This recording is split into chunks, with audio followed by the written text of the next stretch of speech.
request Dr. Gauri to take the stage, and we can proceed with our email today. Thank you.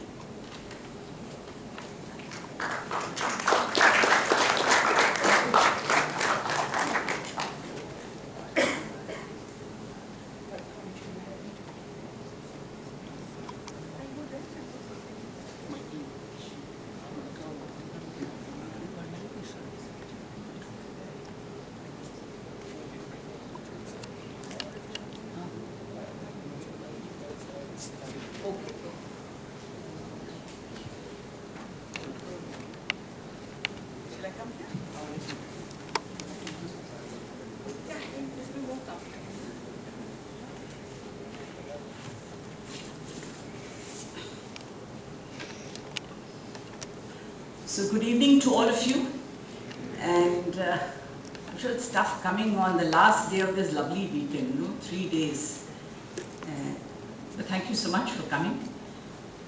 It also makes me a little nervous because I've come into the portals of IIT, and IIT is so important. More than anything else, amidst you all, your median age must be just 24. You represent the youth of India. I was once asked to join a consultancy company, and if I had joined them, the median age would have shifted from 24 to 43. I would have skewed the distribution totally. So I didn't join them. I thought it's better to join the commission, where I happen to be the youngest of the members. Also, the other interesting thing is the commission is very young. We've started work only about 4 years ago, when the Act got notified. The Act is no doubt of 2002, but the Commission itself got notified only in 2009 when we all joined. So in that sense, we are very young. And also it's very young because we're looking at making markets work. And I think the interesting thing about making markets work and discussing with you all is that this is an economic law. And this has seen very diverse movements taking place. There have been a lot of changes, and I had just asked Aditya, I had made a presentation only because there would be references to some of the sections in the Competition Act. It's much easier because many of you may not be familiar at all with the Competition Act, what it is. And I can understand that because a lot of people, when the Competition Commission was set up, people knew about it, but they would ask me, a lot of youngsters, is that another competition that we have to sit through? So, they thought maybe I was helping all of you to get into IIT, and I don't. So, there has been a lot of this understanding of the Competition Commission of India. But Competition Commission as such, you go to the next one, all countries world over have competition commissions, whether it's Russia, whether it's China, the BRIC countries have it, everyone has to have it. Because the essential thing is that you have to work in a manner to make markets function. And what is competition? It's not something that can be defined so easily. All of you are competing. If I asked you what is competition, you wouldn't realize, but there's so much of this peer pressure to make sure that you're staying ahead. And if this is the kind of pressure that you're having to stay ahead, it's very important that business and economic activity should have that pressure. Because it is on this anticipation or expectation that someone else will overtake, leads to innovations, leads to cost reductions, and in the process, consumers benefit. And this is really the essence of it. But if you're going to have competition, why do you need a commission? Why do you need to have this? And it's true that with competition you have more innovation, you have more amount of productivity, more amount of benefits will come. And ever since the Indian economy has liberalized, we've been seeing a lot of benefits. But why this? I mean, why make markets function? That becomes extremely important. And I think the key to it, if I put it in a very, very simple sense, is every businessman wants to be a monopolist. And every consumer wants competition. So it is for the market regulator to ensure that there is competition. And by a market regulator, we as the Competition Commission of India, we are the market regulator. You have sectoral regulators, you have TRAI, you have the Electricity Regulatory Commissions, you have the Port Authority, you have the RBI, the oldest of all regulators. But these are regulators focused on that particular sector, and they look at perhaps at the most at tariffs, while the Competition Commission looks at competition and how to make markets work. Now, if you just have a quick look at the next slide, which gives a background to the Act and why it came up, basically what you find is that many of you may not be familiar or might have looked at it a little bit. Till the entire liberalization policy followed, we had what is known as a control and command economy. And we had a license Raj, which means that what is to be produced, who is to produce, how it is to be produced, would be dictated more by diktats of the central government than in terms of competition becoming flexible. And in the early years, this made a lot of sense because in the early Nehruvian years, we opted for a model which is a Mahalanobis model, you must be doing a little bit of it, which is essentially import substitution, public sector emphasis, some amount on small scale enterprises to allow for an industrial growth base to take place. It was a very high capital intensive structure of development. A base was laid, but it also led, the moment you have a lot of public sector, you have a lot of government functioning, it led to tremendous amount of inefficiencies. There was absolutely no increases in productivity, no changes in technology. We did a lot of studies in public sector and we kept looking at it and wondering what the whole problem was. Essentially what happens is that there are very diverse forces that tend to operate. When you don't have competition, you become slack. A business functions in the same way as an individual. You have a protected market. I remember it took me 30 years to get a telephone. There were a lot of ridiculous situations. You would apply for a phone and finally you'd get a phone and you thought it was a great thing. None of us bought cars till the Maruti came. You just couldn't get a car and you had to wait and all those sort of things. And the technology was rotten. The moment the license Raj went and there was a certain amount of liberalization taking place, automatically the growth started improving. But that doesn't mean to say that in all sectors, in all areas, market can function. You have certain things where you would have a monopoly. And I will deal with one case because I think IIT people will be very interested, which deals with networks. You would have a monopoly in Google, but is that wrong or right? But you would have a monopoly in transmission networks. You would have monopoly in gas networks, which are still being regulated in terms of a licensing. And some of these are called as natural monopolies, some are not called as natural monopolies. And if anyway, I'm not too sure, but I presume most of you would be from the integrated economics course. So you must have done some amount of economics in it. Later on, if you feel you want to ask any questions, we can go into it. But the essential part of it is, with the kind of license Raj that took place, we had a very funny kind of act called the Monopolies and Restricted Trade Practices Act. Now what is this Monopolies and Restricted Trade Practices Act? Any investment above or any company with a net worth above 50 crores was a monopoly.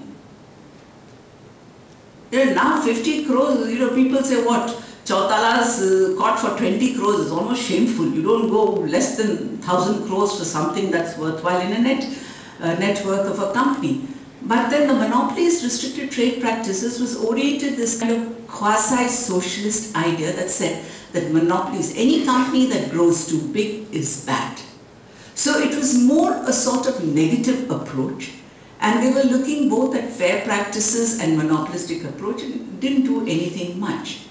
So the Monopolies and Restricted Trade Practices Act was removed once the Competition Commission came into being, and the Competition Act from 2002, the MRTP Act goes off and we come in. But what is important in this entire question about the Competition Act is that you will find, if I have just put down here, and I'll take up those again, the prohibit anti-competitive agreements, prevent abuse of dominant position, regulate mergers. But we are a quasi-judicial body. We have the capacity to fine. We have the capacity to intervene. We have not only capacity, we have the right to fine. The MRTP didn't have the right to fine. So we have the right to fine, we have the right to intervene, we have the right to give advice to government, and we are basically looking at market regulation. So we are above all regulators with the Competition Commission right on top. So far in our last 4 years, we've had about 300 cases, 323 to be more precise, of which we have passed judgments for more than 250 cases. Of course, everyone will refer to the cement case for the simple reason that journalists always like anything that's sensational. But I'll discuss the cement case also because it's an important case. We also have to clear all mergers and acquisitions. Any company above a certain threshold coming for a merger or an acquisition has to be cleared by the Competition Commission apart from SEBI before it can be allowed to set up. So it's a mandated clearance that is required. And as of now, we've cleared about 100 cases. We've had 100 cases, 105, and we've cleared most of them because in mergers and acquisitions, the cases have to be settled within 30 days. Now, if I look at it, and if I take the next slide, which is the preamble of the Act, which is interesting, because this is an Act to provide keeping in view of the economic development of the country, for the establishment of a commission to prevent practices having adverse effect on competition. Okay? To promote and sustain competition in markets, to protect the interest of consumers, and to ensure freedom of trade carried on by other participants in India. And let me tell you, it's very difficult because what do you mean by competition, I was already telling you, and how do we decide what is the adverse effect? You not only have to know what is adverse effect, then after that you should be able to prove that it is appreciable and therefore there has to be an intervention. You have to promote and sustain competition in markets. You have to protect the interest of consumers. Consumers' harm becomes a very important thing, and you have to ensure freedom of trade. It is not a consumer act, by the way. There's a separate act for Consumer Act, where all your individual grievances can be held. But when consumers as a class are affected, that's when Competition Commission comes into it. When you look at the next slide, what I have tried to do is put it more pictographically so that you understand what the CCI stands. We promote and sustain competition. We prevent anti-competitive conduct and practices. We protect consumer interests, and we take care of freedom of trade. And CCI happens to be in the middle of it all. Just a small note, the recent Cabinet Committee on Investment is also called CCI. So there can be a certain amount of confusion when I say CCI, but I don't deal with the Cabinet Committee on Investment, I'm dealing only with the Competition Commission of India. Next slide. What is it? I told you already, we are a quasi-judicial expert body. We are 7 members, which is very important because when you're dealing with the subject of markets, you can't deal with 3 people because you have 3 people, the chairman always has a veto vote. So if he likes a certain company, then there'll be no competition. It has to be 7 members. So we have a lot of dissent orders, which we'll discuss. We take cases from informants. Any of you can make a complaint on a company and give information, then we can go into it. That's why I said we have about 300 cases. We can also deal with suo motu cases. We have taken up several suo motu cases also on our own because you have to make a competition, ensure the market functions effectively. We can advise government. We have the right to fine and levy penalty. And of course the decisions of CCI is appealable to the appellate tribunal and then to the Supreme Court. That's a normal process in any judiciary body or quasi-judiciary body. It extends to all areas of economic activity except currency, defense and atomic energy, which makes it very interesting because government policy is not considered sovereign policy. If you have a policy of, say, food distribution system, And this food distribution system has resulted in only a few traders making a lot of money. We have every right to intervene. We can intervene in the functioning of courts also, but in their economic activity. And this has been upheld by the Supreme Court also. So it's not like the monopolies and restrictive trade practices. We can intervene all over, except in the areas of currency, defense and atomic energy. Atomic energy, I think, basically because of the security issues and safety issues coming up. It's an economic law, and analysis must necessarily follow the logic of economics. So we have to keep using economics and find out how it applies. I think we can skip this. It's more or less a repetition. Now look at it. The elements of the Competition Act. There are basically three elements when you look at it in terms of competition and making markets work effectively. You have Section 3. Section 3 deals with prohibition of all anti-competitive agreements, agreements that cause or likely to cause appreciable adverse effects on competition within India are anti-competitive agreements. I've kept this within India, we'll discuss this later. Section 4, prohibiting abuse of dominant position. So it's not dominant position per se that is bad, it is a question of the abuse of dominant position that one has to look into. Dominance in terms of position of a strength in a market which enables it to operate independently of competitive forces, affects its competitors or consumers or the relevant market in its favor. And then you have Section 5, which is regulating mergers and acquisition. Section 5 is an ex ante application of Section 4. Section 4 and Section 3 are ex post. That is, we already have the case before us and therefore we adjudge. In the case of mergers and acquisition, we do not know when a company merges or acquires with another company whether it is dominant and whether it is going to abuse its dominant position. So it's an ex ante clause and the other two are ex post clause. If we fail in 5 and 6, those same companies are caught under 4. Now the next one, the next slide. There is a fourth element which is again very interesting. This is the only act which is competition advocacy. Why do you have advocacy? Because let me tell you, businessmen are much smarter than us. In the bureaucracy you get very dull and deadened. You know, it's only when you invest your own money you really know and you get smart on it. So there are always competition concerns that keep coming up. And ours is the only act among all the other acts which has competition advocacy as the fourth element. Next one.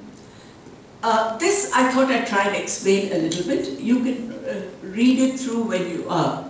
It's, I don't know, it's very small, no? In law, you have what is known as per se or rule of reason. Under the Act, if I find anyone indulging in an activity or an agreement which I, in my opinion, think it's anti-competitive under Section 3 or is abusing its dominant position, the Act does permit me to act on the basis of per se. But the rebuttal will be on the other party. But per se is not a good thing to do. So we shift from per se to what is called a rule of reason. Why has a certain decision made? Why is it considered to get sufficient amount of economic evidence and economic proof to show that there has been anti-competitive effects? And more important, if it is possible to establish it quantitatively, if not, you have to follow the logic of economic reasoning. And therefore, in countries like the USA and UK, in fact US is the first one which started with this anti-competitive effects known as the Sherman Act, which is called the Antitrust Act. They were per se. Over the years it's become rule of reason. Similarly in Europe. In India we go into rule of reason much more than per se. This is very important. And also what happens is, if you don't go to a rule of reason, you commit what in statistics is called as a type 1 error. You can have a type 1 error or a type 2 error, but type 1 error is more worrying. So let's now go into the next one, and as a matter of principle, a particular conduct under investigation has to be tested against the touchstone of consumer harm or harm to competition. So we keep looking at this all the time. What are the economic tools we use? Basically advanced microeconomics, industrial organization. Earlier we used to have what was, when it was shifting to rule of reason, they would do structure, conduct, performance. You know, the industrial organization standard tool, market structure, conduct and performance. Now the emphasis is more on behavioral economics. A lot of game theory is used in it. So the question of it to see is which strategy would be adopted by a certain businessman, what could be the outcome. The trouble with using game theory is that a certain decision based on what you presume is a strategy, someone else might prove that's not the strategy, but that's not a worry. It just goes to show how economic theories are used. Mainly since we're dealing with abuse of dominance, we mainly deal either with the Koorno model, Bertrand or Stackelberg, one of the variants of it that takes place. Let's go back to the earlier one. Price and quantity estimates have to be made. A certain amount of econometric analysis has to be done. Hopefully data is available to get the elasticities of demand, and I'll show you how they are used. And the last one is behavioral analysis. Let's go to the next two. Let me just take section 3, which is prohibition of agreements. Now in section 3, there are 4 parts to the section 3. The first one says, section 1, that no person or enterprise will enter into an agreement with the intent of restricting trade or competition. The agreements can be formal, the agreements can be informal. It is not necessary that you should have a written agreement.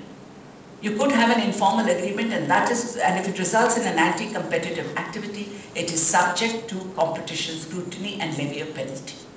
Section 3.3 deals with what is the most important thing. 2 aspects of it is when people or business houses combine to do business together and form what is known as a cartel.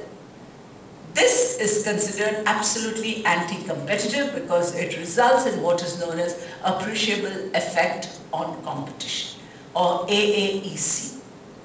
Now this cartel formation could operate in different ways. What does a cartel do? It determines prices, it fixes quantities, it shares out the markets. And who loses? The consumer is the one who loses on it.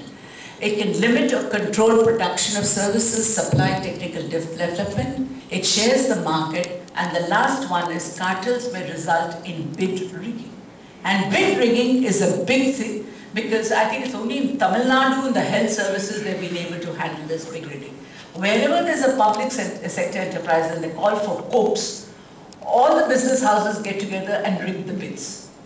Because then you get a share of the market again, and that also means that the consumer doesn't get a good deal in terms of the lowest quotation. There's no price discovery process taking place in an auction system. Let's go to the next one. Of course, when we look at such agreements, we also take the efficiency arguments into account. You have vertical agreements. These are horizontal agreements, cartels. You can have vertical agreements. And vertical agreements is when a producer has a tie-in to cartels who export. I don't know why, but they don't apply, maybe because international trade itself will make sure that no one can be a cartel. Interestingly, the 2 cartels which I was talking to my young companions, namely De Beers and OPEC.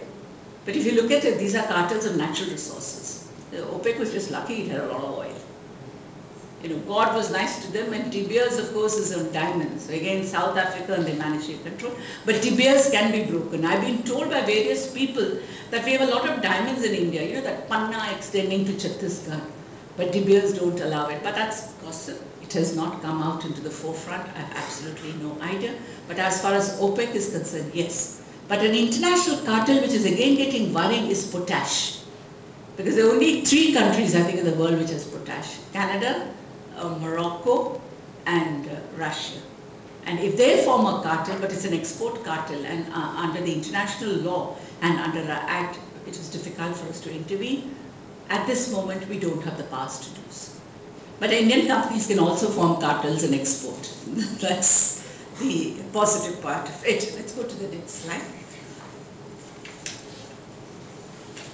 For determination of AAC, appreciable adverse effect, we have the question of section 19.3, which we look at it.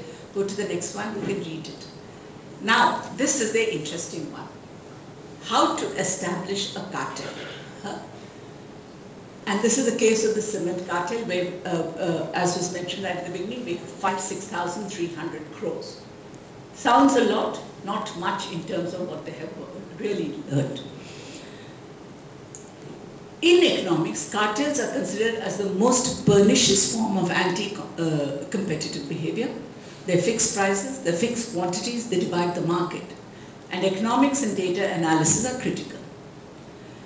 Where do you find cartels? You normally find cartels in industry where technology is standardized.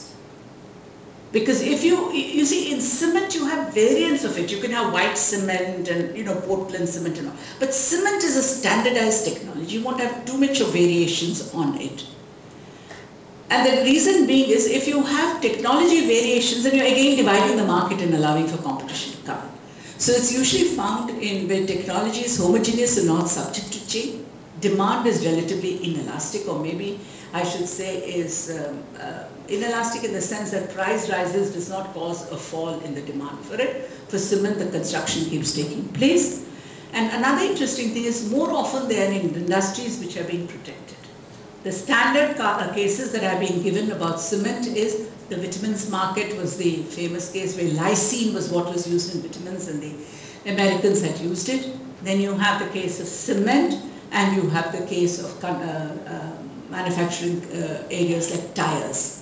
We've had two cases, cement and tire, and we established cartel in one, we didn't establish a cartel in another.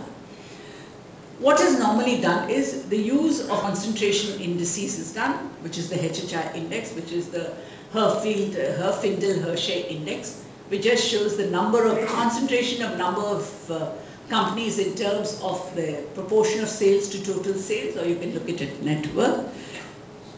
But just because you have a high HHI doesn't mean it's a cartel.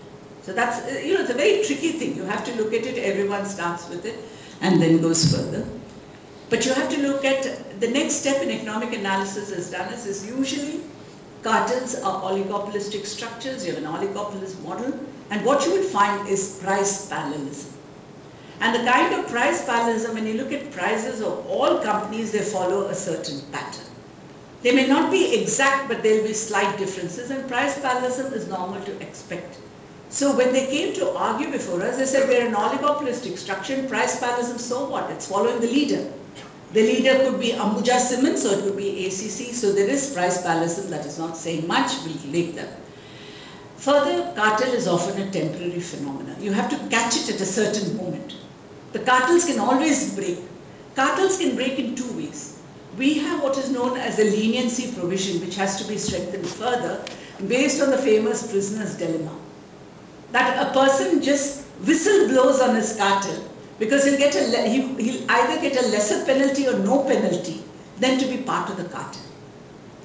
So for him the trade-off is which is more beneficial, to be part of the cartel or to break out of the cartel. There is also a question of there's a certain amount of spontaneous market response to that. When we look at price parallelism, we also have to see it with reference to capacity utilization and cost studies. Most important in any legal evidence, because these are big companies, they go up to compact and they go up to Supreme Court, you have to have evidence. And there's been a very good Hollywood movie on cartels, and how they discover, and in the US they've spent hours together. They do it over 4 or 5 years of building up evidence, finding out whether there's forged documents, the signature has been forged, how much time it's taken, whether there's a cartel, and they're allowed to go and have dawn raids. We also have this provision for dawn raids and all. But we are not allowed the leisure of having 3 or 4 years to look at it. And now what happens is, in the cartel, what has become very important is, rather than go on per se, we look at it in terms of rule of reason, and we go on circumstantial evidence. Circumstantial evidence also becomes very important. The cement case was one of those. Let's go to the next one. Now, the cement industry, when we notice it was a case before the MRT. The MRTP had given it a cease and desist, and the cement companies didn't bother. Then it came to us because all MRT cases come to the commission. So we took it up on a suo motu basis, the cement case. Then what was also very interesting in the cement case is cement and tire and all the continuous parliament, all the members of parliament would say, there's a cartel in cement and the competition commission is doing nothing about it. There's a cartel in tire, competition commission is doing nothing about it. There's a cartel among airlines and the competition commission is doing nothing about it. So anyhow, we took up the cement case, which is very important to look at it. But when we started studying in it, what we found, the cement industry is divided in the market region-wise because the transport costs are very high. So you have players which dominate the southern. You have Cement, which is a company in Madras, is the, yeah, this is your Srinivasan's, that's there. Then, but you still have Ambuja's. Then you have ACC. ACC spread all over. Then we found Lafarge is coming in a big way. Then there are other players that are coming to cement. And when we looked at the prices, they were moving in a certain amount of tandem. So you have oligopolistic structures, and there seemed to be a certain tendency for price leadership. But when we looked at the prices and we looked at price correlations, we found they were very close, even in the markets here. And in our discussions, that is, when a case is taken up by the commission, it goes to what is known as the DG of investigation. And in his report, he found that they said, yes, cement prices are decided by the minute over the cell phone. Now, there's no need for, it also helps if you could get the cell phone, and that's a whole complicated process that takes place. But what we find on that is that there's a breaking point in 2003. After that, cement prices kept rising, and they rose tremendously. And we looked at the cost prices, and we looked at capacity evaluation. The cost in the index we computed didn't go up so much. And there was a tremendous increase in profits, and demand has also been growing. So the question then became is that there is economic parallelism, and these companies, whether directly or indirectly, are in conjunction with each other. But economic evidence is always only the beginning. It's a tool. But for cases on cartels, you need to have legal evidence. And we found legal evidence in a very, very interesting manner. They have what is known as the Cement Manufacturing Association. Because the government of India decided long ago as part of its transparency that every industry that has its association will have to give its prices out on a weekly basis, and this has to be declared. And what we found in the prices, every time there was a meeting, and we found all the major 11 companies coming in for the meeting, there would be a price increase. So it's like the circumstantial evidence, it was more or less at the same time as Rajat Gupta's case. But here we use circumstantial evidence, and it was backed by the economic data, and we find them 6,300 crores. Now, as per the Act, we are entitled to find up to 3 times the profit, the average profit of the last 3 years, or 10% of the total turnover. We calculated, we took the profit of 1 year and then find them 6,300 crores. Because we also looked at it 3 years, that would be almost 20,000 crores. And that's something we felt that right now, because it was a recession time, we should have 6,300 crores. And the argument was made. And this was the time when the cement cartel created quite a sensation. It is now with Compact, and it will be argued. Okay, let's go to the next one. Bid rigging, of course, takes place, and bid rigging, let me tell you, is more cases of corruption. And when you look at it, it's really the CBC or the CAG which comes into it. They tell us that Commonwealth Games, there's been so much of corruption and there's bid rigging because only one supplier gets all the bids. But who can get it? It's unless there's someone in the government who's also in cohorts with the person. So there is the question of bid rigging taking place. We find that because of bid rigging, especially in public procurement, the amount that constitutes bid rigging is about 20% of gross domestic product. And we have tried to put fines on a few of them. There have been a few cases of bid rigging. LPG cylinders is one. You have the case of sulfide tablets of the Food Corporation of India, batteries and all this. But it's again very difficult because some of the cases that they're very small players and don't constitute a large portion of the market, you don't consider as bid rigging. But bid rigging is a major thing, I am told, in government hospitals, especially for generic drugs. Everyone cites the case of Tamil Nadu where the hospitals have worked out a manner of getting their bids properly. But essentially, bid rigging is corruption, and as far as I look at it, it is not an economist's beauty, it is just that the bureaucracy and the politicians have collided to make sure that the money comes back to them. That's how it functions. Let's see the next one. Okay, now let's take this case of abusive dominance. Should I stop here? Do you want any questions? Is it getting very boring? Should we take it up later? The question? Sure, go ahead.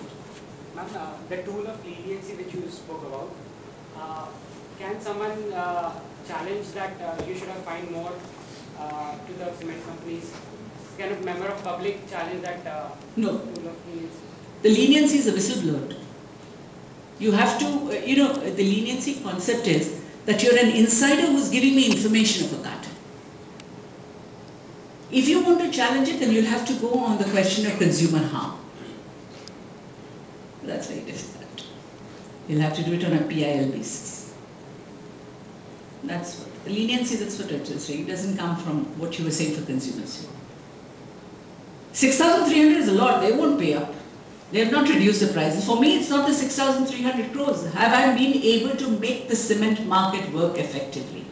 And for that, I think we'll have to keep on intervening till consumers respond. It has to be a response from the other side also. Anything else on cartels? Anything on cement? Not on cement, but on the oil marketing companies in India. There's been a recent investigation by CCI on whether the public oil marketing companies are cartelizing on the price fixing strategy for petrol. So, is there any decision on that? See, this is, CCI hasn't yet done anything about it. We are planning to take up a study on this whole thing. But what we found in the first case we were looking at it is, and just this announcement changed them, is the decision to increase the prices was done by the OMCs, the four of them together. And if you go to one petrol pump station, the next one also, if it is not Indian Oil, Hindustan Petroleum also charges the same amount. The moment they heard CCI is going to do it, now you'll find this 2 paisa difference, it is done in the next day. But what we are planning to study is that although there has been a certain amount of deregulation of the petroleum products, both diesel and petrol, our own studies show that somewhere in between there's administered pricing control, especially at the refinery level, because at the refinery level you get a lot of efficiencies. Now you might say that the efficiencies would be only about 5%. But 5% of the total turnover will make a tremendous amount of difference in terms of the cost of the price. Yesterday, I had a chance to just talk to our earlier corporate affairs minister, and I mentioned this to him. We will look into it. It has to be studied, and it's not something that one would like to take it blanket-wise and make a comment, because public love to make. We always like to make comments, but you cannot make a comment unless there's substantive evidence before us. The study has to start and then we'll examine. It's a long process. Nothing yet has been done. The reports would have got something. Newspapers have to be, you always have to check out on the authenticity. Madam, what about Reliance AG Basin? We looked at airlines too. And there was a case earlier, the airlines, and there's again a request from the ministry to get. See, the airlines, when you look at it, and they gave this. Reliance KG Basin. Reliance KG Basin, what can I do with it? No, means monopoly means there has been a lot of talk about that. But it's a licensed activity, no? So monopoly means. No, it's not a monopoly. Again, let's not get confused. Because of the simple reason, the pricing is fixed. It's administered pricing, and they got a license by an open auction and bidding process. Now, it's not only Reliance, you have Keynes coming in with British Petroleum, and you have ONGC also. Now, I can't just say because Reliance is a monopoly in gas, they will be abusing its dominance. I can't say it often. And one more thing, you said that cartels are temporary, means they are temporary things. They should be. So once you put fine and that you have put on cement companies, so how you ensure that next week they will not make a cartel or they will not? Very good question. We have to take this up. This is something that is worrying the Commission. But they've gone into compact now, and the prices of cement hasn't come down. So it's an extremely good question, and it does bother me also. We have to see most commissions give a decision, but we never go into post effects. Post effects will have to be taken up by the consumers. But fortunately, the prices will not be so much in tandem. What consumers can do in this case?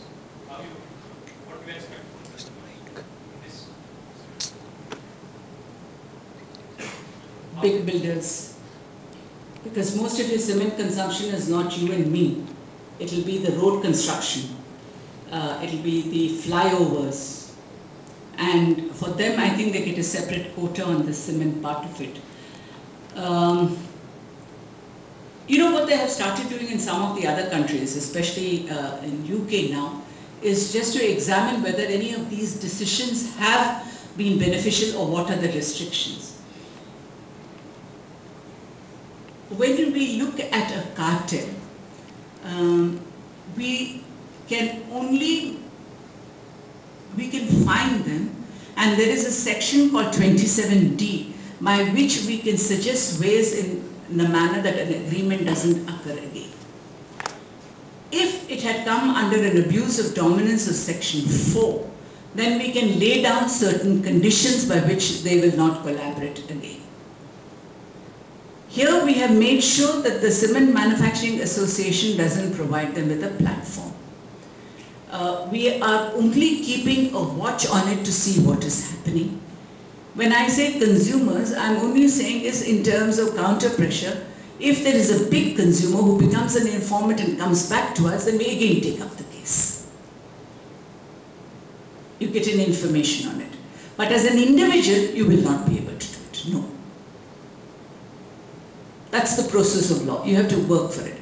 And also remember, we can't, if there's such a cartel that is working, you have to make sure that construction activity doesn't come to a halt.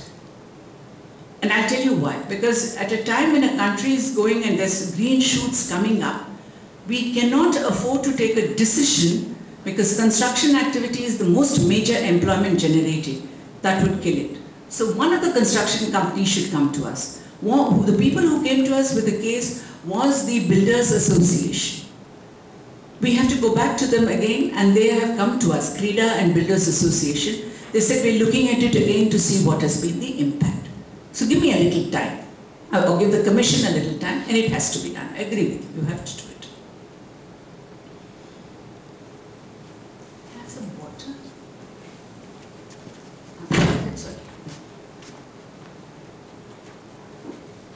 Not very convinced that we can't take such direct implementable action. Good evening, ma'am. Ma'am, my question is regarding the recently concluded parliamentary session, that winter session that happened. In that, Chidambaram introduced the banking laws. Ma'am, in that he said that there is a need that all the banks, in India there is no super bank just like what there is in USA.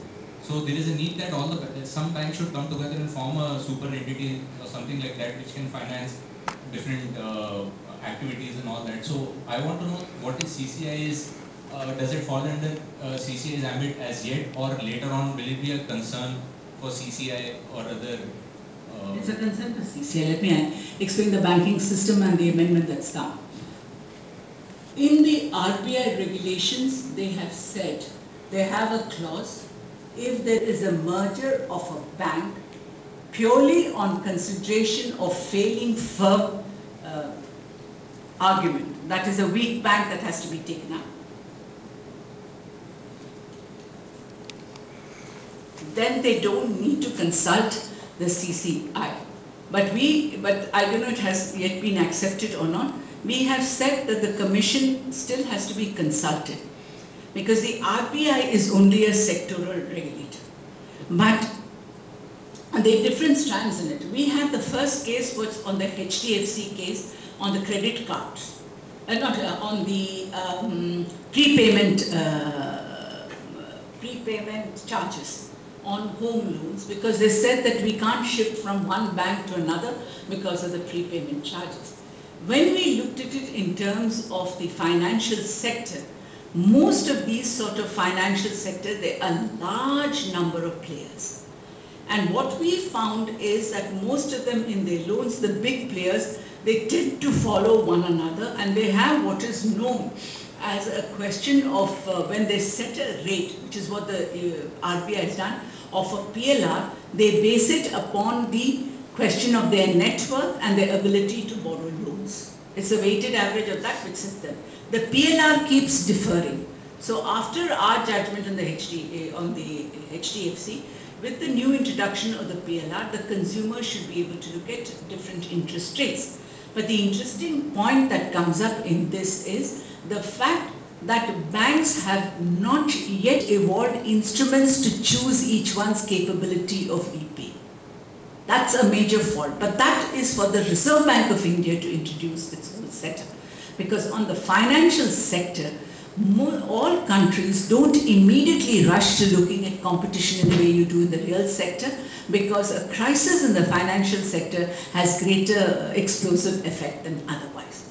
Having said this, the fact that large banks will have to get together is a part of the follow-up of the Nassimam Committee report, where they said if you want to be able to compete internationally, you must have a few large banks.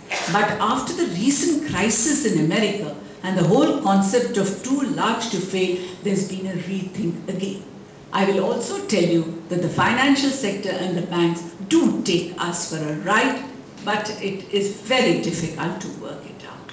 They not only have too large to fail, but they're continuously recapitalized. Why was it necessary for the government to recapitalize public sector banks? They could have been recapitalized by equity dilution or by selling of equity or other methods. But we prefer to do it because of the fear. The government's fear is otherwise there would be a financial crisis.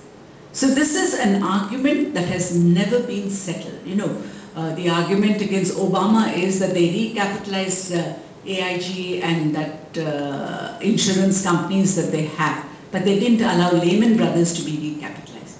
There is a subjective element. I agree to it. I also agree to it that in banks, the very big never fail. When you take a large loan, they'll always re-roll your loan. If you take a small loan, you'll be harassed. So, I don't know if I've brought your question very quickly. The concern is with us. Coming back to competition, yes. Reserve Bank of India has been continuously fighting, but the finance minister has said that where certain issues of competition, excepting mergers and acquisition, will be taken up by the Competition Commission of India, and we can intervene when and where possible.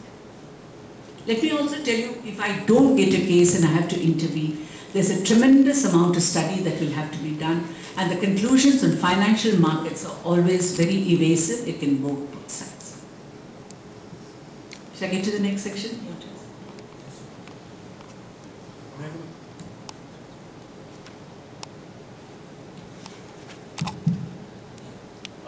Coming to the real estate area, you already have dealt with the DLF in certain as much as I could read. Yeah, it is an abuse of dominance. No, I'm coming to a different question. But in real estate, the sale of land, as much as we know from our experience, there will be a few dominant players who keeps on buying wherever a plot of land is available, sometimes holding it. And actually there is no transaction taking place. The price is inflated artificially. This has happened, and in Kerala they have started to come up with strict regulations like that 12% tax. Most people evade those things. So how to fix it? So is the chance that, or does it come under your mandate? I just want to ask a simple question. Isn't this corruption? You know, it's just that real estate is bought by people who knew in advance that a certain area is going to grow up. How do you know in advance? Either you're part of the decision-making process and therefore you buy it up and sit on it. The real estate is a mess. I'll discuss the DLF case and how we entered into it, and I agree completely with it. As of now, this buying up land is, you know, they know there's an airport coming and all the land is bought up, and they're bought up only by a few people. So it has to be investigated first by the CBC and CH. And land prices are kept artificially high, which is inexplicable. In India, they have not gone down at all, the real estate. I think there is a certain amount of crisis that is taking up, it will burst forth. There is no regulator. When I discuss the DLF case, I'll just show you a tip of the problem of this market. Shall I go to abuse of dominance? And for the cement case, what are the arguments coming up with? And did they ever consider, and did they ever ask you to reconsider the case, provided that, I mean, considering,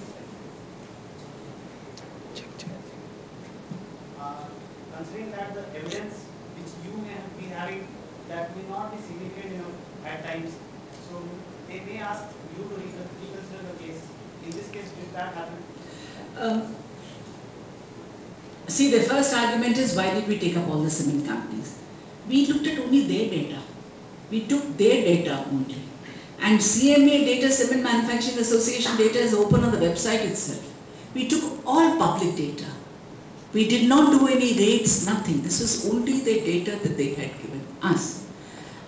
What happens in a case is, when it comes to us, the commission decides whether there is a case prima facie for it to be sent for investigation. Then once the investigation is done, then the report is sent to the companies on whom the report is being done. The investigation is being carried out. They have a right to respond to it. So they came, you know, the case went on for a year. We sat and listened to all of them and then examined it further. Tire companies, all the same thing happened, but we couldn't find any evidence. The only evidence that we could find in tire companies is that they had got together to try and have anti-dumping duties levied.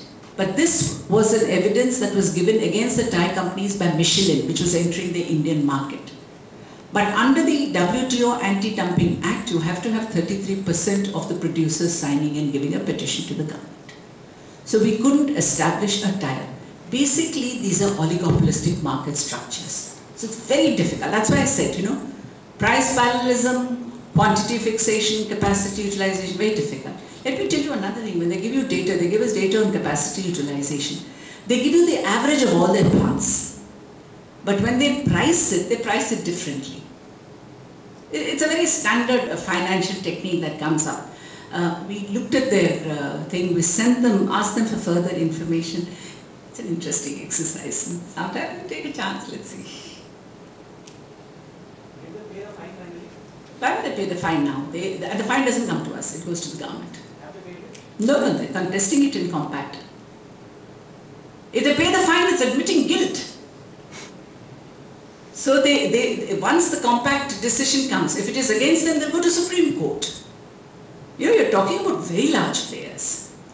And when they came in, you know, our hall will be just as much as this much. And they would all come in, and they come with brilliant lawyers, and they have their arguments, and they gave everything. But at the end of the day, we did find it. In tires, we could.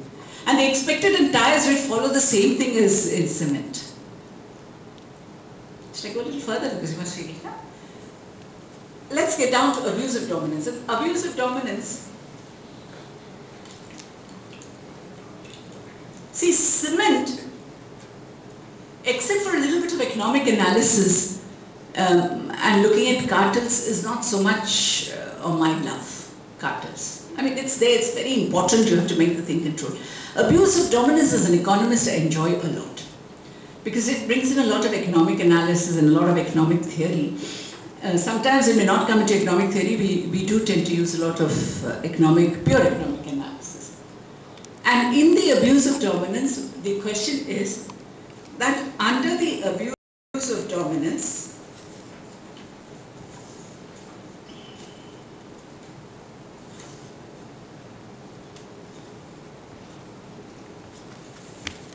can you see it? That there will be an abuse of a dominant position under subsection 1, that is 4.1, if an enterprise or a group directly or indirectly imposes unfair or discriminatory condition in purchase or sale of goods or services, or price in purchase or sale, including predatory price of goods or services. Explanation clarified, shall not include such discriminatory conditions or prices which may be adopted to meet the competition. That is section 2A. 2A deals with predatory pricing. We had a case of predatory pricing, I'll take that up. Predatory pricing in very simple economics is if you're selling below your marginal cost. If you price it below your marginal cost and sell it. B, 2B, limits or restricts production of goods, provision of services, technical or scientific development relating to goods or services to the prejudice to the consumer, indulges in practice or practices resulting in denial of access to market, makes conclusion of contracts subject to acceptance by other parties of supplementary obligations which by their nature according to commercial usage have no connection with the subject of such contract, or uses its dominant position in one relevant market to enter into or protect the other relevant market. Now, these dominant conditions, when you look at the abuse of dominant position, go to the next one. In India, the next slide, this is the explanation that to define when a dominant position, it means it must be in a position of strength to operate independently of all other competitive forces. It affects its competitors or consumers or the relevant market in its favor, and of course at the definition of predatory pricing. Let's go next. In India, we have no arithmetic rule of what is dominant. In the Europe Commission, they have taken 40%. In US, they hardly deal with dominant position. They take up the case in mergers and acquisition as ex ante. They don't take it up ex post. The European argument is all the dominant international firms are US based. So you have Google gets away in USA and is fined in Europe. Microsoft gets away in USA and is fined in Europe.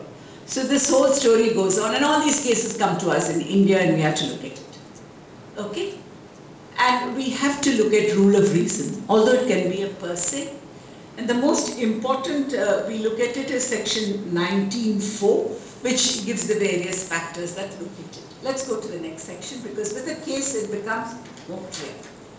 When I am looking at abuse of dominant, the most important thing is I have to be able to define the relevant market.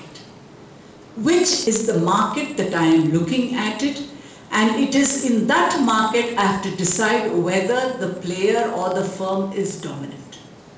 So relevant market is extremely tricky.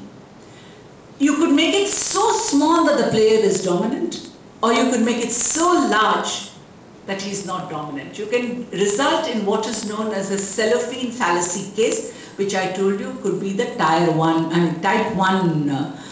failure which you find. Now, when you look at it, there are two aspects to a relevant market. There's a product market, there's a geographic market. In the product market, we try to find the smallest set of close substitutes, right? And for that it's called a market comprising all those products or services which are regarded as interchangeable or substitutable by the consumer by reason of characteristics of the product or services, their prices and intended use. So we have to look at the product or services, their prices and their intended use, and to see how large the market will be. So what is used is what is known as a SNP test, if you want to. That is, we calculate the elasticities of demand. First we decide, here is the market for water. In this market for this market for pure water, should I include Coca-Cola or not? So the essential thing then is based upon the elasticity of demand. If by an increase in the price of this bottle of water, would I shift to Coca-Cola or not. If a small but significant increase in price means I shift, then that market is also brought into the play. It may so happen, I am told in Germany, that the price of beer is cheaper than the price of water. So if I'm looking for the water of Diet or Kinley or one of those companies, maybe I'll have to include beer.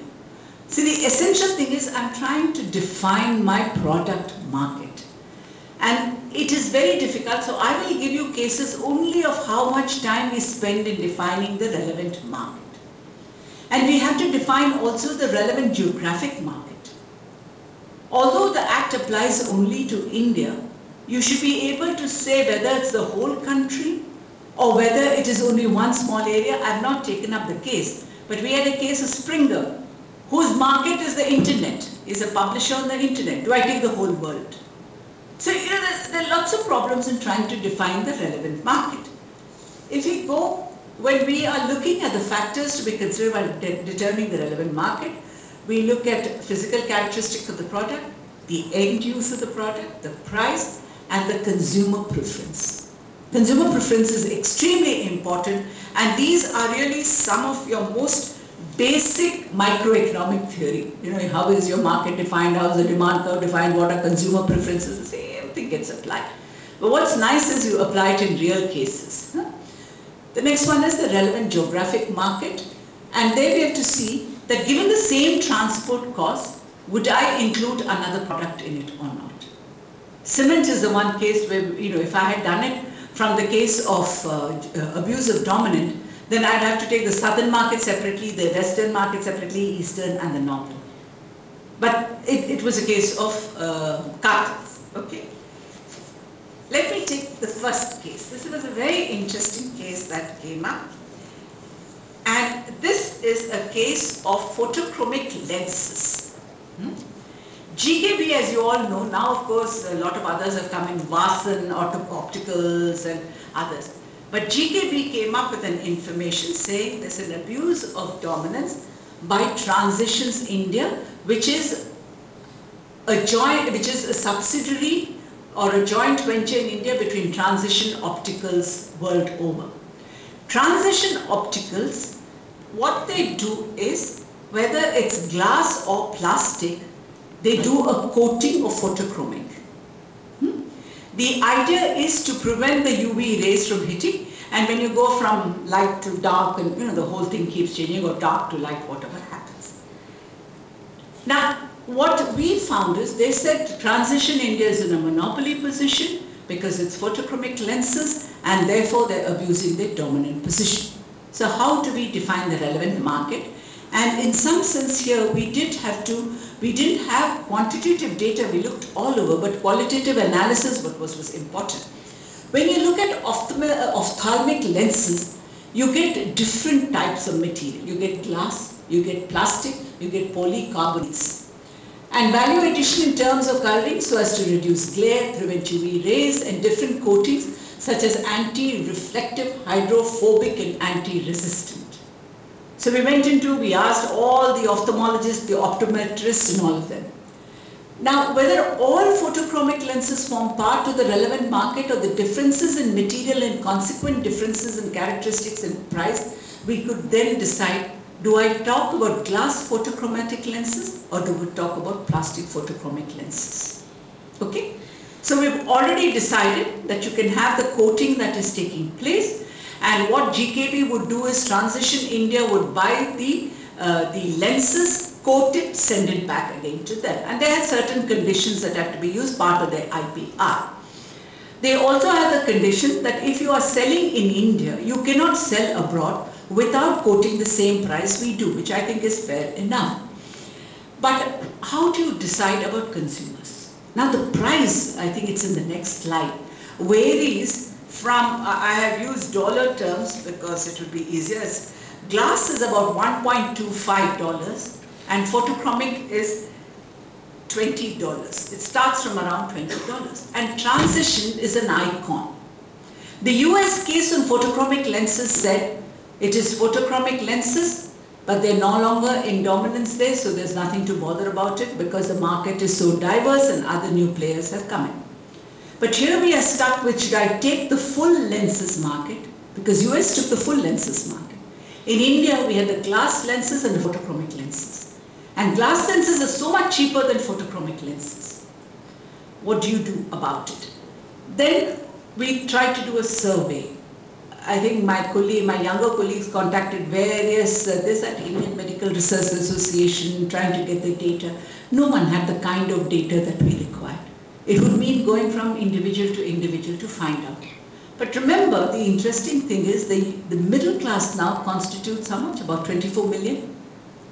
Photochromic lenses has the advantage that in terms of quality, it is better. It is quicker.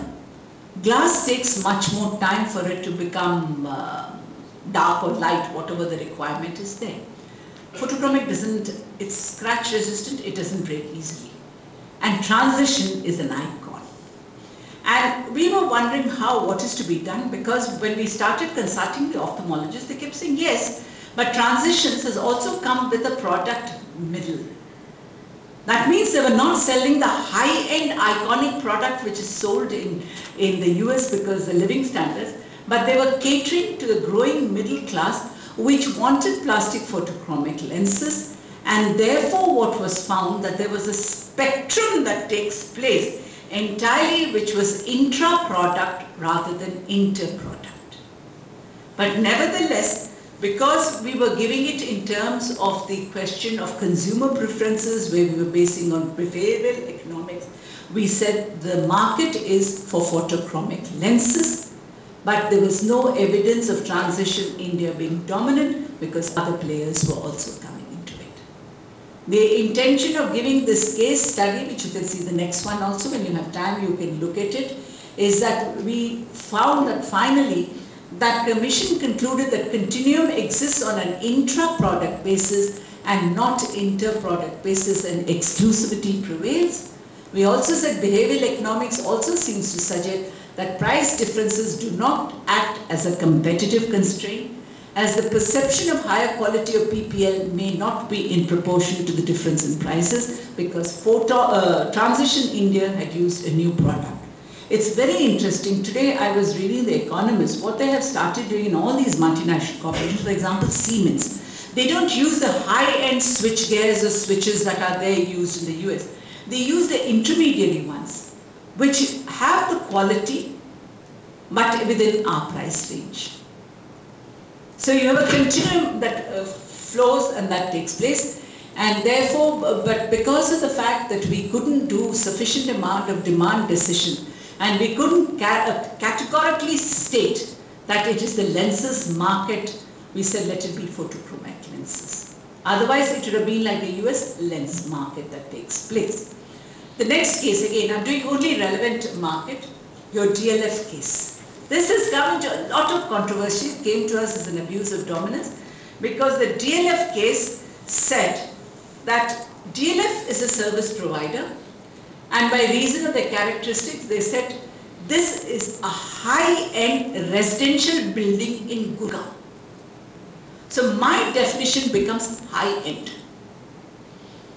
How do I define high-end? You know, and that was very important because the interpretation was with regard to high-end and residential, and the third component was Gurgaon. And we had to define the relevant market with these three features.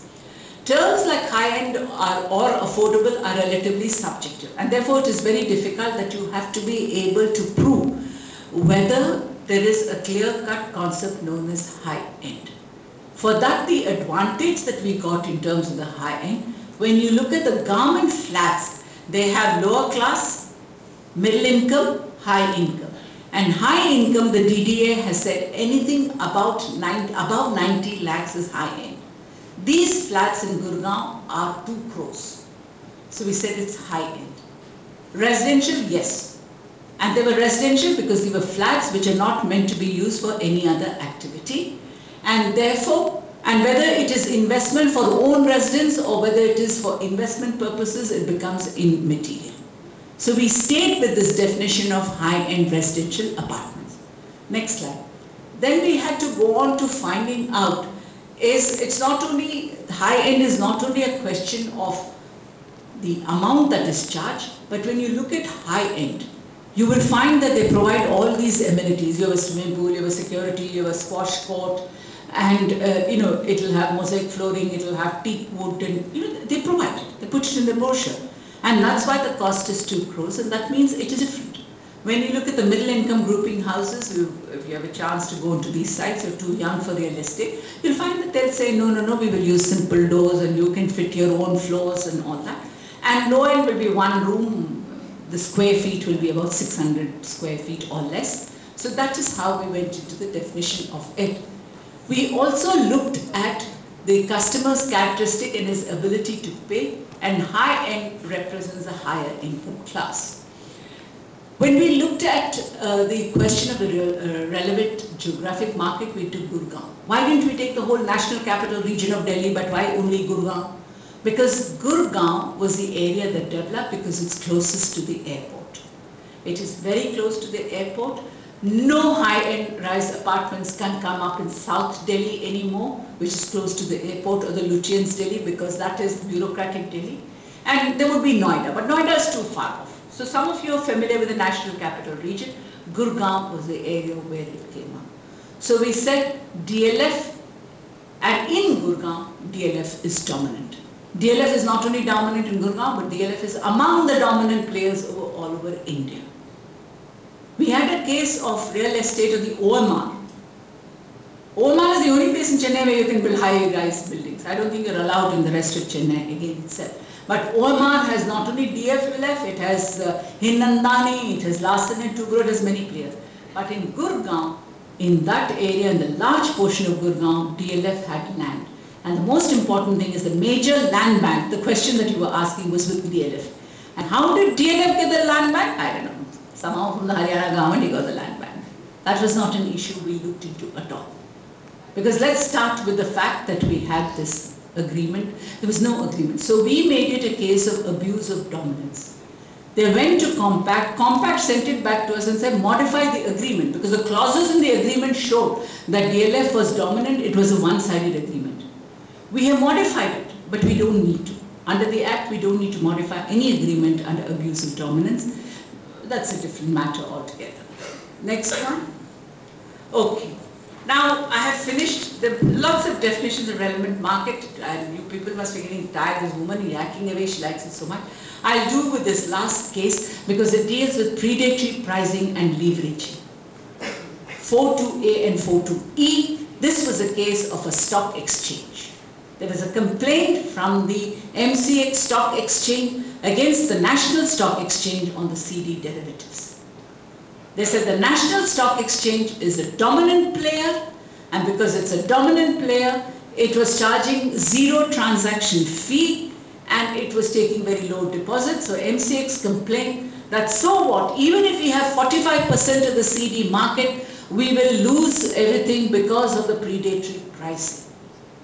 So the majority view went in, the prominent view was, well, NSE is dominant, it's a stock exchange. It is all the different segments of it. But please remember, in a stock exchange, it's like a platform. You can have equities, you can have debt, you can have F&O, you can have anything. And we were dealing only with the CD segment. The CD, currency derivatives, cash segment of NSE is not substitutable by equity. If I want a currency derivative, I don't need to take equity. And they're all different segments because it's a platform. And it's, it's just like the apps that Apple would provide or Google would provide, because it's a platform and you can provide different apps. They may not be substitutable. You have a certain specific intention of going into it. So it was a question of the CD-ROM services. But the majority view went on what was it, that if you're a big player, winners take it all, and therefore zero pricing, which was done, was predatory pricing, and NSE was able to survive only because it was a big stock exchange player. No one took into account that MCX has a commodity exchange market, and for leveraging you should not be in the same market. I can be running a racket of something and then get into something else. That can also be leveraging. So when I got this case, and this is something very exciting because I seem to have only one other colleague that is the alternative view. I thought I'd bring it up to you all. You see, when you're dealing with network, and the most essential thing about network economics, going to the next slide, is the fact that you have what is known as an inverted U curve. Once in a stock exchange there's enough liquidity, there's enough depth in players, you can then start charging higher prices and people will not leave that segment. Because this is what is known as a two-sided industry. You have the traders and you have the consumers. And your different instruments, if you go to a bank, you will get only one type of instrument in the currency derivative. But if you come into a stock exchange, you have different instruments. You can have different instruments only if they're different players. And for different players, you need depth. And this was the instruction the RBI had given to NSE. Apart from the fact that is a U-inverted case, in network economics, what happens is that the marginal cost, which is the variable cost, there's really no variable cost in a stock exchange. You have a platform, you add on one more computer or you add on one more whatever it is called, and you can expand it. And there is no variable cost that is involved, and the fixed cost is asymptotic to the origin. So which means by nature, network industries are monopolies. And if any person comes into it, the incumbent would have a certain strategy, but the person who enters it will have a different strategy altogether. And to this, I would like you to, at some point of time, I took this out. You know, this was the question of the economist that came up, which talked about why size matters. You know, you have these 5 or 4 or 5 big players. And now you have Google. Everyone's bothered about Google. But when Facebook wants to enter, it doesn't go into the Google way, it has another way of it. So any person who's going into this business will have to get his earnings from some other value-added component. How it is done, we cannot make out. But to say it is a monopolist in predatory pricing and leveraging would mean you're interfering in a market in a very traditional way. And in this entire thing that we looked at it, in the abuse of dominance, we found that it is such a fluid and dynamic framework. And if one exchange is charging 0 transaction fee, so what? The consumer is gaining from it. But the argument was, aha, after a few years they will recover their losses. Who's bothered after a few years? Make hay while the sun shines. There are more number of players coming in, and the CD market has to grow. But again and again, when you look at it, you find that regulators somehow are not comfortable with new concepts of network economics. Anything that deals with the neural networks, anything that deals with platform economics, what happens is that the way they run the model, when you go onto your Google site or anything, you don't pay anything for it. Their earnings comes from the other side. They have their own value added. Suppose you are going to keep on hitting, and I have noticed my younger colleagues, what you will get on your Google search, and it will keep coming up throughout because that's the algorithm, will be different from what I get. But it's the same Google. So to meet competition on Google is very difficult, and the basic fear is 3. That is, if you are a big player, you take it all. That's a basic worry. Second basic worry is that they would, since it's a platform industry, they would tend to create new platforms and expand further. The third worry is any small firms coming up will be gobbled up by them. So if a very traditional approach is being taken, people forget that it is the size which allows for innovations. People forget that, you know, Microsoft helped me to understand the computer, which I could never have done any computer work earlier. That there has been an ease for a consumer, there have been some benefits. But yet at the same time, do they block? The important condition in such network economics is to see, is there any barrier to entry? If there is no barrier to entry, if someone is making extraordinary profits, there will be always someone smarter. And when you are too big, then diseconomies will set in, transaction costs will increase, you will find some other way. Classic example is Google versus Facebook, Apple versus the Android system. Others will come up. And there is an entire theory which we will do called Schumpeterian theory of creative destruction. But people don't like it. So it's very difficult to consume because we always think what is large is bad and we have to hit it. Okay? There's one more case that comes up later on. You can, it is a case which is in the question of price discrimination, and I think you've all sat very long. You can read through it. This is a case, is price discrimination bad? And we said no, price discrimination is not bad at all, provided it is not anonymous. I mean, provided it is anonymous and not non-anonymous. If this discrimination is given to only one, then it becomes difficult. And finally, the last slide, let's look at it. I can come back to this later, is a question of mergers and acquisition. Mergers and acquisition follows the same steps that you do with the case of abuse of dominance, but you see its impact only in the end for it. Next. Come back to the first thing. Have you made the markets work effectively? I just leave it to you all here. And I think I should stop. I've spoken much more than I should. And I think I'd like to hear your views. Is there time or is your dinner time up or something? Should I take the lady first or no? Let him, he put up his hand first, okay? Good evening, ma'am. Regarding the DLF case, as we all know that on the both sides of the Delhi-Jaipur highway, DLF made a huge land bank and it has done it in strategic location. Gurgaon administration helped them in industrial development of the town, and in turn of that they actually exploited the land bank of them and put it and hold them for a long time, and now they are selling it at a huge price. So after recognizing that they are doing an abusive dominance of the market there, what was Competition Control Authority's addition to check it?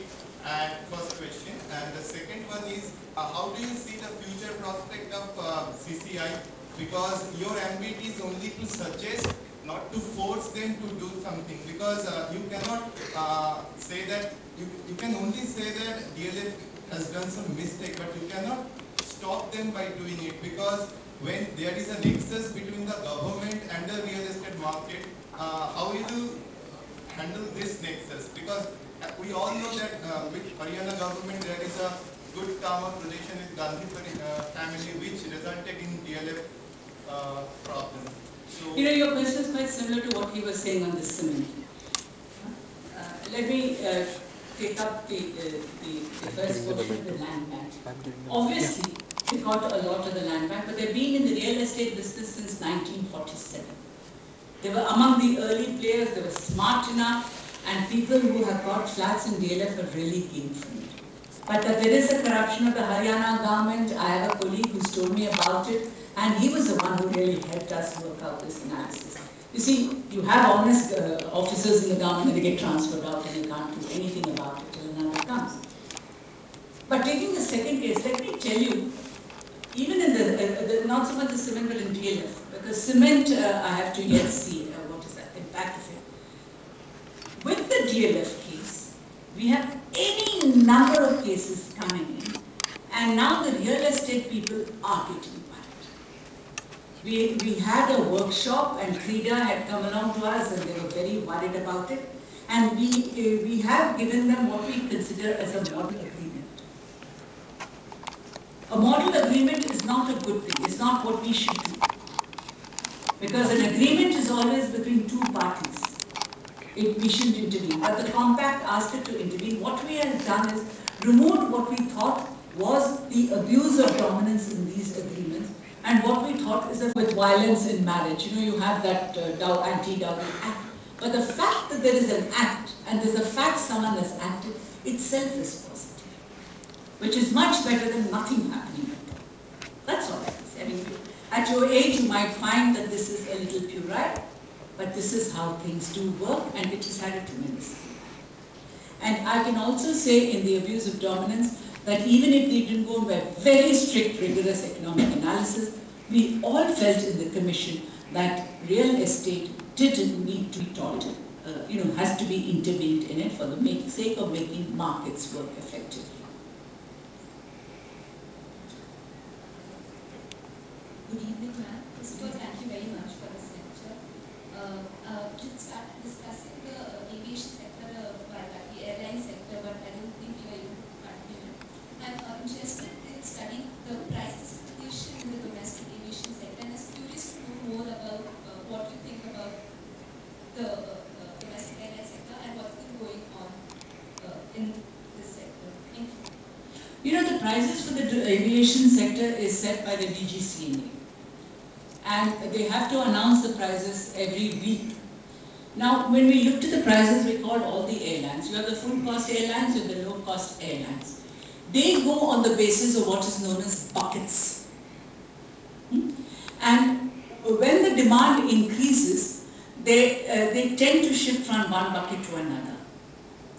But the argument that from Delhi to Banaras on Diwali day, the ticket was 30,000 rupees is not. It was highly improbable. We looked at all their sheets and their charges and we found that it had an increase. You would decrease, say, from the 4,000, which will be the cheapest ticket, to about 8,000. And they follow this bucket system which slips from one to another. And obviously, when they are players, none of them are making any profits, excepting for Indigo, which is, I think, making 2% return on net worth, which is very little. What happens is that they keep shifting. Having said this, we still bothered, because the way we looked at it first time, we found that there was no collaboration. But yet at the same time, when you look at it, there's a certain amount of similarity of prices.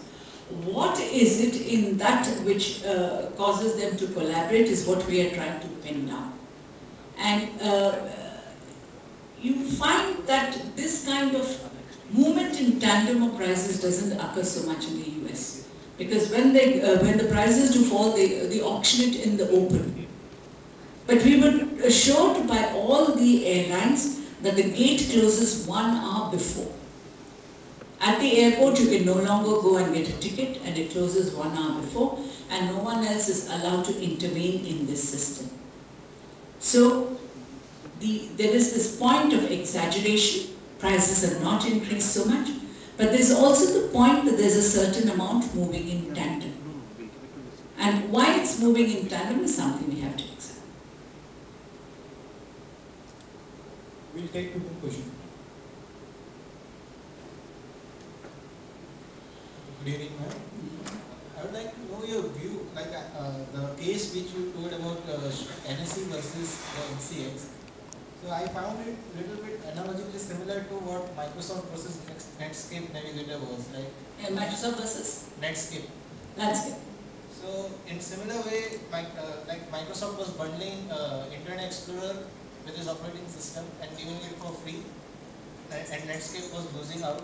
Similar way, here NSE is giving us free this currency derivatives market. There is no transaction fee, and MCX is losing. So I would like to know your view, like whether you can be considering it analogically similar. And the second question I would like to ask regarding the oil marketing companies. Now, when you go to any petrol pump, now if you want to fill, if you are having a scooter, you need to fill it oil with petrol. Now, and any of the, let's say if you go to Indian Oil, you just get the oil of Servo. If you go to some other, let's say HP, you get for Mac. You won't find Castrol or any other private player giving the oil there.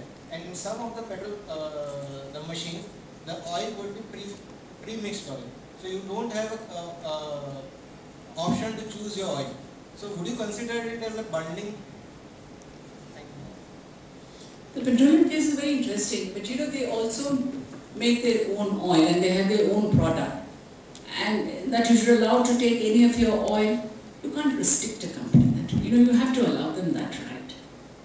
And you don't go to that petrol pump station, go wherever you want to. If you're happy with Servo, go to Indian Oil. You know, as long as there is consumer choice, I'm not worried about it. I'm more worried on the entire inside workings of the petroleum pricing. And please remember, we've had administered prices for so long. To be able to work through it and understand the mechanism, it takes a certain amount of time. That I think. On the case of NSE, why don't take it the same as a bundling effect? See, please understand that cash derivative segment is by itself. You cannot bundle it with the others. If they're making losses in the cash derivative segment, MCX has a commodity exchange market also, on which it is making tremendous amount of profits. You can't say that cash derivative by itself is in the stock exchange where the commodity market is separate, because these are all markets. The second thing is that in each of the segments that NSE had introduced, they had zero transaction fees in the beginning. In the equity market, in the debt market, in every time when an instrument is introduced. CD market, the closest approximation to the CD market in terms of substitute is not the other segments of the stock exchange, but the OTC market of the banks. Because it's the banks which gives you a coverage over your foreign exchange dealings. The RBI, when it came into it, what it should have done is kept the money market separate from the capital market. That's an RBI, that's not RBI, it's a SEBI rule. MCX did not get its capital markets for much time because there was a little bit of hera-fairy in the debentures issues that come up. Our problem was the Bimal Jalan Committee on the stock exchanges. While it talked about a stock exchange being a monopoly, then it went off somewhere else into another tangent and said that the ownership only should be 5%. So a lot of, when certain decisions are made and you do get influenced by exterior factors and other forces. But you can't compare the NCS MCX with the Netscape and the Microsoft. The only thing now they're saying is that the Microsoft has been asked to allow for this one also to come in, Netscape to come in one of the cursors. They're slightly different, but again Microsoft, there have been different cases. And the ones we have been seeing, it's very complex. It's really very complex, and the case is still under it's still under consideration, so I don't want to talk about it. But your comparison between these two. Can we put it today?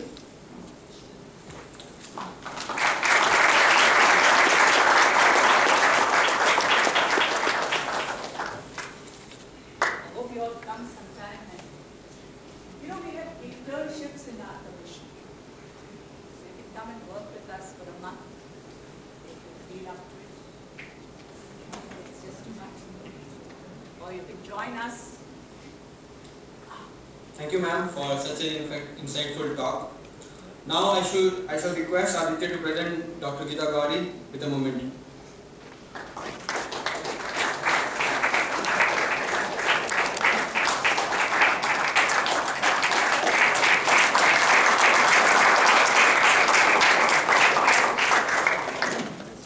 Thank you, everyone. This brings us to the end of another EML series. The next EML is scheduled for 31st January by Mr. Rajiv Bhargava at the same venue at 6 p.m. Please do join us. Thank you.